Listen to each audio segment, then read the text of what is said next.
కొంచెం చిక్కబడేదాకా ఉడకబెట్టుకోండి. నేను 4 ఇలాచి వేసుకున్నానండి దీంట్లో. ఇప్పుడు బెల్లం వేసుకుందాం.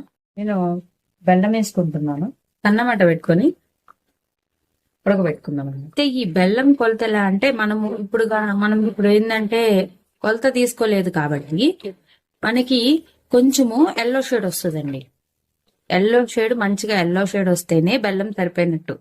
అంతేగాని తెల్లగా ఉంటే మాత్రం సరిపోదు, బెల్లం పట్టిద్ది. ఇంకా మీకు చూస్తేనే తెలుస్తుందండి. ఇప్పుడు మీకు చూపిస్తా చూడండి. ఇదిగోండి, ఇది వైట్ షేడ్. మనకి బెల్లం కరిగే కొద్దికి ఎల్లో షేడ్ వస్తుంటది. కొంతమందికి బెల్లం మంచిది లేకపోతే మాత్రం ఇరిగిపోతుందండి, చూసుకోండి. నేను ఈ పాయింట్ లో కొంచెం నెయ్యి వేస్తున్నాను.